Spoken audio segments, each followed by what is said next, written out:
बातमी 36 जिल्ह्यांची बघणार आहोत वेगवान स्वरूपात। भारतीय रेल्वेने कन्फर्म तिकीट रद्द केल्यानंतर प्रवाशांना किती रक्कम परत द्यायची या संदर्भातील नवे नियम जारी केलेले आहेत। कन्फर्म तिकीट असेल आणि त्याने ट्रेन सुटण्यापूर्वी 24 ते 72 तासांच्या काळात तिकीट रद्द केलं तर त्याने तिकिटासाठी मोजलेल्या रकमेपैकी 25% रक्कम कपात करून राहिलेली रक्कम त्याला दिली जाईल। ट्रेन सुटण्यापूर्वी 8 तासांच्या दरम्यान तिकीट रद्द केलं तर रिफंड दिला जाणार नाही असं रेल्वेकडून स्पष्ट करण्यात येत आहे। राज्याच्या काही भागांमध्ये अवकाळी पावसाने हजेरी लावली। मुंबईकरांना घामाच्या धारांचा सामना करावा लागतोय। मुंबई आणि उपनगरामध्ये पुढील 2 दिवस उष्ण आणि दमट हवामान राहण्याची शक्यता आहे। तर मीरा रोडमध्ये 3 उष्माघाताच्या रुग्णांची नोंद झालेली आहे। साताऱ्यातही पेट्रोल पंपावर गर्दी उसळलेली होती। पेट्रोल टंचाईच्या अफवेमुळे वाहन चालकांनी पंपावर गर्दी केली। सातारा, सांगली, कोल्हापूर या जिल्ह्यामध्ये पेट्रोल संपणार असल्याच्या अफवेने रांगा लागलेल्या होत्या। अनेक पेट्रोल पंपावर मोठमोठे कॅन घेऊन पेट्रोल भरण्याकरता लोकांनी गर्दी केली।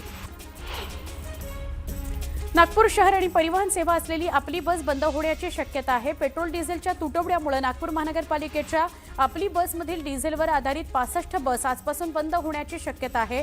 डिझेलचा तुटवडा असल्याने सेवा सुरू ठेवणे शक्य होत नसल्याचं काही दिवस ही सेवा बंद ठेवण्याचं नियोजन करण्यात आलेलं आहे।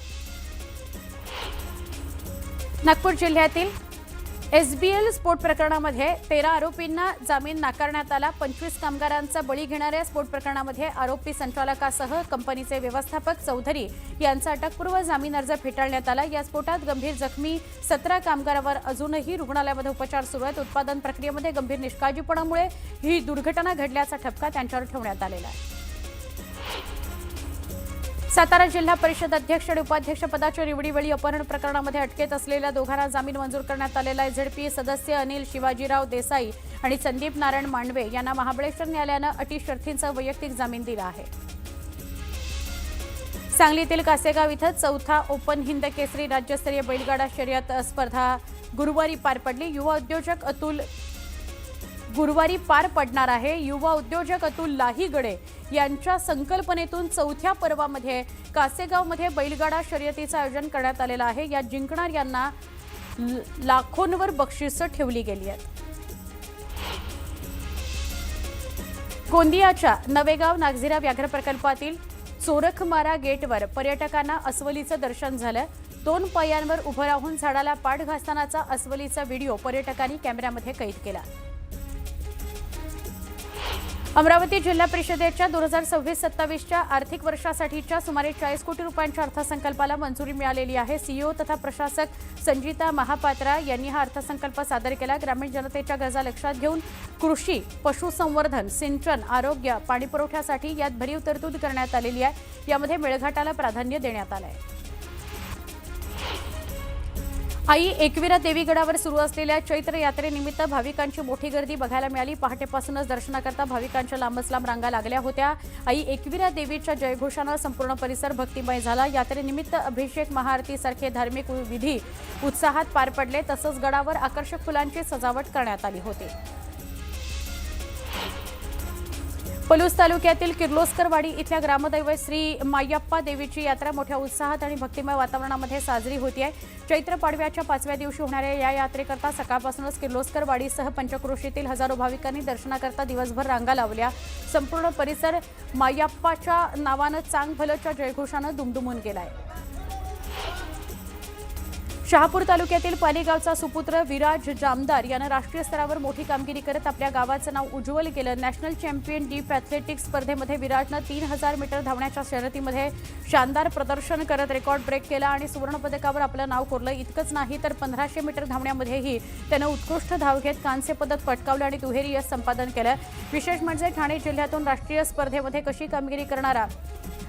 कामगिरी करणारा विराज हा पहिलाच खेळाडू ठरला आहे। आखाती देशात सुरू असलेल्या युद्धामुळे गॅस पुरवठ्यावर परिणाम झाला असतानाच आता पेट्रोल टंचाई झाल्याच्या अफवेनं सांगली, मिरज, ईश्वरपूरसह अनेक ठिकाणी पेट्रोल पंपांवर नागरिकांनी गर्दी केली। परिणामी काही पेट्रोल पंपांवरील इंधन संपलं तर काही पंपांवर वाहनांच्या लांबच लांब रांगा लागल्या। मीरा भाईंदरमधील प्लेझंट पार्क परिसरामध्ये भीषण आग लागली। परिसरातील 4 ते 5 इमारती या आगीच्या विळख्यात सापडल्या। आगीचं नेमकं कारण अद्याप स्पष्ट नाही। प्राथमिक माहितीनुसार गॅस सिलेंडर स्फोटाची शक्यता वर्तवली जाते। नंदुरबारमधील नवापूर तालुक्याला आदिवासी सहकारी साखर कारखाना धुळे आणि नंदुरबार जिल्हा मध्यवर्ती बँकेच्या थकीत कर्जामुळे जप्तीची कारवाई करत सील करण्यात आला। बँकेचे कारखान्यावर 10,51,00,000चे थकीत कर्ज होते। जिल्हाधिकाऱ्यांच्या आदेशान्वये कारखान्यावर जप्तीची मोठी कारवाई करण्यात आली। जुन्या मुंबई पुणे जुन्या हायवेवर शिंगरोबा मंदिराजवळ एका कारला आग लागली। या आगीमध्ये सुदैवाने कोणतीही जीवितहानी झाली नाही। आगीचं कारण अस्पष्ट आहे। चिपळूणच्या बहादूर शेख नाका ते इंदिरा गांधी सांस्कृतिक केंद्रादरम्यान एका टँकर आणि 3 वाहनांचा अपघात झाला। अपघातानंतर पळून जाणाऱ्या टँकर चालकांना नागरिकांनी अडवलं, त्याला चोप दिला आणि मग पोलिसांच्या ताब्यात दिलं। खुनाच्या गुन्ह्यामध्ये पोलिसांना फरार असलेला धनंजय उर्फ धीरज दत्तू कोळीसह अजय मारुती डोळे या दोघांना जळगावच्या जिल्हापेठ पोलिसांनी सापळा रचून अटक केली। त्यांच्या ताब्यातून 2 गावठी कट्टे आणि 8 तलवारी असा शस्त्रसाठा जप्त करण्यात आला। आखाती देशांच्या युद्धाच्या पार्श्वभूमीवर पेट्रोलच्या टंचाईची अफवा पसरल्यानं नागरिकांनी पेट्रोल पंपावर गर्दी केली। पेट्रोलचा साठा मुबलक असून नागरिकांनी घाबरून जाऊ नका असं आवाहन पंपचालकांनी केलंय। लातूर महानगरपालिका विशेष सर्वसाधारण सभा पार पडली। स्थायी समिती सभापतीपद काँग्रेसचे ज्येष्ठ नगरसेवक सचिन बंडापल्ले यांची निवड करण्यात आली। दरम्यान परिवहन सभापती पदाकरता फैसल खान कायम खानी यांची निवड करण्यात आलेली आहे। मुंबई वगळून राज्यभरातील शासकीय जमिनींवरील 1 जानेवारी 2011 पर्यंतची सगळी अतिक्रमणं अनधिकृत बांधकामं नियमित करण्याचा निर्णय मंत्रिमंडळाच्या बैठकीमध्ये घेण्यात आला। त्यानुसार एका कुटुंबातील एकच अतिक्रमण अनधिकृत बांधकाम नियमित करण्यात येणार आहे। 1500 चौरस फुटापर्यंतचं क्षेत्र नियमानुकूल करण्यात येणार आहे आणि त्यातील 500 चौरस फुटांचं अतिक्रमण मोफत नियमित केलं जाईल। गेल्या काही दिवसांपासून मुंबईतील कमाल तापमानामध्ये वाढ झालेली आहे। उकाड्यातही वाढ झालेली आहे। काल सलग 3ऱ्या दिवशी मुंबईत कमाल तापमान 36 अंश सेल्सिअस होतं। पुढील 3 दिवसांमध्ये 2 ते 3 अंश सेल्सिअसनं हळूहळू वाढ होणार आहे अशी शक्यता हवामान विभागाकडून वर्तवण्यात आलेली आहे।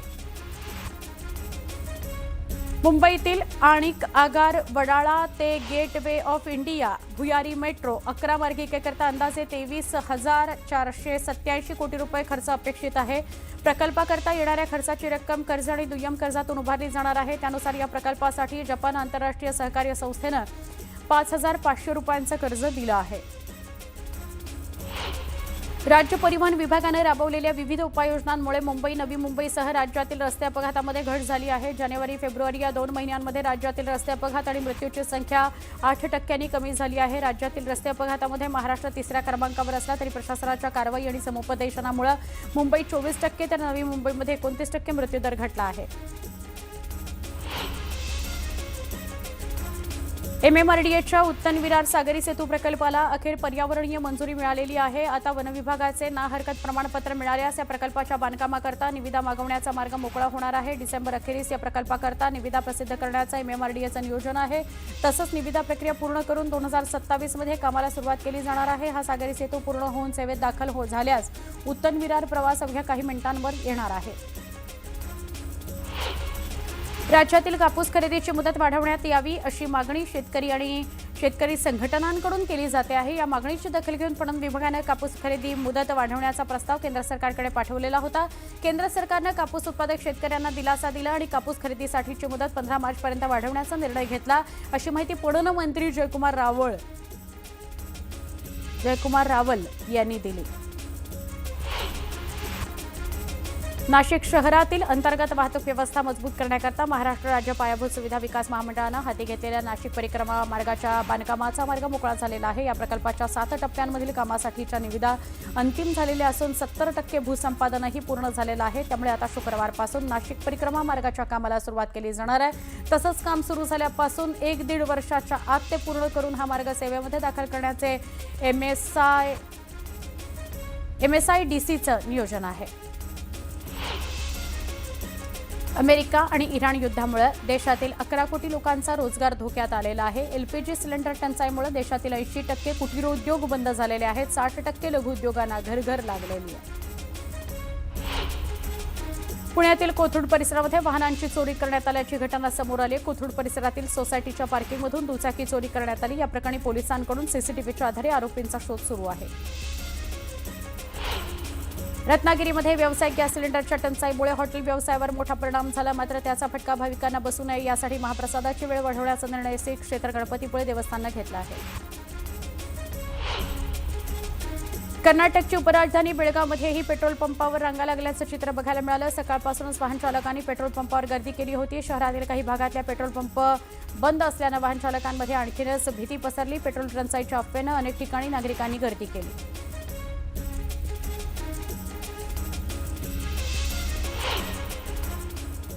बातमी नागपुरातून आहे। सविस्तर बातमी आहे। नागपुरामध्ये पेट्रोल पंपावर स्थानिकांनी सकाळपासूनच पेट्रोल आणि डिझेल करता मोठी गर्दी केलेली आहे। गेल्या 3 दिवसांपासून नागपुरामध्ये पेट्रोल पंपांवर गर्दी होते आहे। आखाती देशात सुरू असलेल्या युद्धजन्य परिस्थितीमुळे मोठ्या प्रमाणात इंधनाचा तुटवडा निर्माण होण्याची भीती आहे, शक्यता आहे। इंधन तुटवड्याच्या अफवांमुळे नागरिकांनी आता पेट्रोल पंपांवर सकाळपासूनच गर्दी करायला सुरुवात केल्याचं चित्र आहे। आपण थेट जाऊया नागपुरामध्ये। आमचे प्रतिनिधी उदय टिमांडे आता आपल्या सोबत आहेत, त्यांच्याशी बोलूया। उदय, वेगवेगळ्या ठिकाणी म्हणजे जळगाव, चंद्रपूर, नंदुरबार इथे 2 दिवसांपासून हे चित्र होतं। नागपुरातही तीच परिस्थिती आहे, काय सांगाल? नक्कीच सुवर्ण, आखाती देशांमध्ये जे युद्ध सुरू आहे त्या युद्धांच्या बातम्यांमुळे आता नागरिकांमध्ये भीतीचं वातावरण आहे की त्या आखाती देशांमधून पेट्रोल आणि डिझेलचा होणारा पुरवठा हा बाधित झालेला आहे आणि त्यामुळे त्यांना पेट्रोल डिझेल मिळणार नाही अशी भीती जी आहे ती नागरिकांच्या मनात आहे। आणि त्या भीतीपोटी गेले 3 दिवस आपण नागपूरच्या वेगवेगळ्या पेट्रोल आणि डिझेल पंपावर पाहतोय नागरिकांना इंधन गाडीमध्ये भरण्यासाठी जे आहेत त्या रांगा लावलेल्या आपण सध्या नागपूरच्या या मानेवाडा चौक परिसरात आणि आपली नजर जाईल तिथपर्यंत म्हणजे इथं एका बाजूने उड्डाणपुलाचं काम सुरू आहे आणि दुसऱ्या बाजूने वाहनांना इंधन भरण्यासाठी रांगा लावल्यामुळे ट्रॅफिक देखील आता या भागातली प्रभावित झालेली आहे। या क्षणाला या पंपावर निदान 500च्या वरती गाड्या ज्या आहेत त्या रांगेत लागलेल्या आहेत। लोकांमध्ये भीती आहे की जर अशा पद्धतीनं साठा संपला तर त्यांचे दैनंदिन जे कामकाज आहे, जे काही कार्यालयात जाणं असेल, या सगळ्या गोष्टी बाधित होतील आणि त्यामुळं आपल्या गाडीमध्ये जास्तीत जास्त इंधनाचा साठा करून घेण्याचा प्रयत्न जो आहे तो नागरिकांकडून नागपूरमध्ये केला जातो आहे। खरं तर प्रशासनाचं म्हणणं आहे की तुटवडा कुठल्याही पद्धतीने नाही आहे, काही तांत्रिक कारणांमुळे टँकर्स जे आहेत ते पोहोचले नाही आणि त्यामुळं लोकांच्या मनात भीती आहे। लवकरच ही सगळी जी स्थिती आहे ती पूर्ववत होईल। मात्र दुसऱ्या बाजूनं लोकांच्या मनात मात्र भीती कायम आहे। नागपूर शहरातल्या अनेक पेट्रोल पंप्सवरचा साठा संपलेला आहे आणि त्यामुळं बंदचे बोर्ड्स लागलेले आहे आणि ज्यांच्याकडे साठा शिल्लक आहे त्यांच्याकडे अशा पद्धतीच्या रांगा लागल्यात। मला सांगा, तुम्ही रांगेत किती वाजता लागले, काय भीती तुमच्या मनात आहे? 7:30 वाजतापासून लागलेलो मी, पेट्रोलच भेटत नाही आहे। पण प्रशासनाचं म्हणणं आहे की पेट्रोल डिझेल आज संध्याकाळपर्यंत सुरळीत होईल, का इतकं तुम्ही काही करता नाही? गाडीतलं पेट्रोल समजा तर करणार काय, मग कुठे जाणार आहे? नक्कीच नागरिकांमध्ये रोष आहे। आपण पाहतोय की जिथपर्यंत नजर जाईल तिथपर्यंत रांग आहे। तुम्ही किती वाजता रांगेत लागला होता? हो गया 1 घंटा हो गया, 1 घंटा हो गया। कितने का पेट्रोल भरा है? अभी 500 रुपये का। क्या क्या डर है आपके मन में, क्यों आप इतना 7:30? कोई डर नहीं है, कोई डर नहीं। आपण पाहतोय की लोकांच्या मनात भीतीचं वातावरण आहे आणि त्या भीतीच्या पोटीच जे आहेत ते नागरिकांना मोठ्या रांगा इथं लावल्याचं पाहायला मिळतं। असंच चित्र जे आहे ते नागपूर शहरातल्या सर्वच पेट्रोल पंपांवर लांबच्या लांब रांगा आहेत आणि काही ठिकाणी तर पेट्रोल डिझेल संपल्याचे बोर्ड जे आहेत ते लागलेले आहे। मात्र प्रशासनाचा दावा आहे की आज संध्याकाळपर्यंत टँकरचा पुरवठा सुरळीत झाला तर शहरामध्ये पेट्रोल डिझेलचा मुबलक साठा असेल। मात्र या भीतीपोटी ज्यांना 100 रुपयांच्या पेट्रोलची गरज आहे ते गाडीमध्ये टंकी फुल करून घेण्याचा प्रयत्न करतात। त्यामुळे या सगळ्या परिस्थितीमुळे कृत्रिम तुटवडा निर्माण होण्याची शक्यता देखील सुवर्ण जी आहे ती नाकारता येत नाही। त्यामुळे इथून पुढे प्रशासन आता या सगळ्या बाबीला कशा पद्धतीने घेतं आणि हा साठा कसा सुरळीत करतं हे पाहणं महत्त्वाचं असणार आहे।